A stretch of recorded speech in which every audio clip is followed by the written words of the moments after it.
جس طرح ربیع الاول کا مہینہ شروع ہو جاتا ہے تو ہمارے اندر کچھ ایسی روایات زندہ ہو جاتے ہیں جس کو ہم دین اسلام کے اندر ضروری سمجھتے ہیں.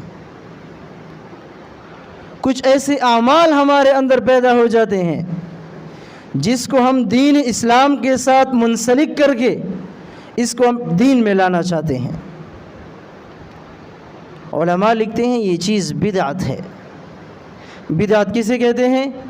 کہ ایک چیز اسلام میں اگر نہیں ہے، جناب رسول اللہ نے کوئی ذکر نہیں کی ہے، صحابہ نے اس پر کوئی عمل نہیں کی ہے، علماء نے کوئی نہیں بتلایا ہے، اور آپ اگر اس عمل کو دین میں لانا چاہتے ہیں، اس چیز کو بدعت کہتے ہیں. اور بدعتیوں کے لیے جناب رسول اللہ فرماتے ہیں قیامت کے دن بدترین عذاب ہوگا. جو لوگ